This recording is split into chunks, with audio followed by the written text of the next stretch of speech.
occasionally we'll get a call from a customer that has the top of the screw jack coming out. It's a pretty simple fix. There's an Allen screw inside that's become loose. So you need to pull the top of the screw jack out until you can see that locking collar.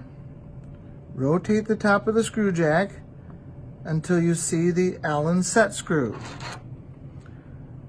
Use an Allen wrench and capture the set screw and push the top of the jack back down in. Align the seat right there with the set screw and then tighten the set screw back down.